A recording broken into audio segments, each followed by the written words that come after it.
Les épreuves du Dajjal, le plus grand danger de la fin des temps.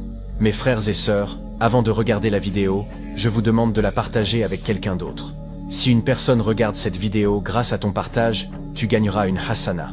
Qu'Allah te récompense pour cela. Parmi les signes majeurs de la fin du monde, il en est un que le prophète Muhammad a décrit comme l'épreuve la plus terrible que l'humanité ait jamais connue, l'apparition du Dajjal, aussi appelé le faux Messie ou l'Antéchrist. Le prophète a dit, depuis la création d'Adam jusqu'au jour de la résurrection, il n'y aura pas de plus grande épreuve que celle du Dajjal. Le Dajjal est un homme issu des fils d'Adam. Il apparaîtra vers la fin des temps, dans une période de trouble et de confusion. Son nom signifie le grand trompeur, et il portera bien son nom. Il se présentera aux gens comme leur Seigneur, prétendant être Dieu lui-même, et exigera d'être adoré. Pourtant, il portera un signe clair de mensonge. Il sera borgne, son œil droit sera comme un raisin flottant. Et le prophète a bien précisé, votre Seigneur n'est pas borgne. Sur son front, il sera écrit le mot kafir, qui signifie mécréant. Tous les croyants, qu'ils sachent lire ou non, pourront lire ce mot. Allah mettra à l'épreuve l'humanité à travers Dajjal, en lui donnant des capacités extraordinaires. Il pourra ordonner à la terre de produire, et elle produira. Il pourra commander au ciel de pleuvoir, et la pluie tombera. Il donnera à manger et à boire à ceux qui croient en lui, et privera ceux qui le refusent de toute ressource. Il semblera ressusciter les morts. Il dira à quelqu'un, si je te ramène ton père ou ta mère, croiras-tu? Et deux djinns apparaîtront sous l'apparence des défunts pour le tromper. Il possédera un paradis et un enfer. Il dira, ceci est mon paradis, et ceci est mon enfer. Mais en réalité, son paradis est un enfer, et son enfer est un paradis. Le prophète a dit, si l'un d'entre vous est mis à l'épreuve par le feu du Dajjal, qu'il y plonge les yeux fermés, car c'est en réalité de l'eau fraîche. Le Dajjal parcourra la terre avec une rapidité impressionnante. Il ira dans chaque ville, chaque village, sauf dans deux endroits, la Mecque et Médine, que les anges garderont. Il y restera 40 jours, un jour comme une année, un jour comme un mois, un jour comme une semaine, et le reste de ces jours comme des jours normaux. Le prophète nous a laissé des recommandations claires pour nous préserver de cette épreuve. Apprendre par cœur les 10 premiers versets sourate Al-Kahf, car ils protègent contre le Dajjal. Lire la sourate Al-Kahf chaque vendredi. Invoquer Allah après chaque prière en disant, ô Allah, je cherche refuge auprès de toi contre le châtiment de l'enfer, contre le châtiment de la tombe, contre l'épreuve de la vie et de la mort, et contre l'épreuve du faux Messie. Le Dajjal ne sera pas un simple homme mauvais. Il sera la plus grande tromperie de l'histoire humaine, un test immense envoyé par Allah. Il séduira les faibles, les ignorants, les insouciants, mais il ne pourra rien contre les vrais croyants, ceux qui sont fermement attachés au tawhid, à la foi en l'invisible, et à la sunna du prophète. Qu'Allah nous compte parmi ceux qui seront préservés de cette terrible épreuve. Amin.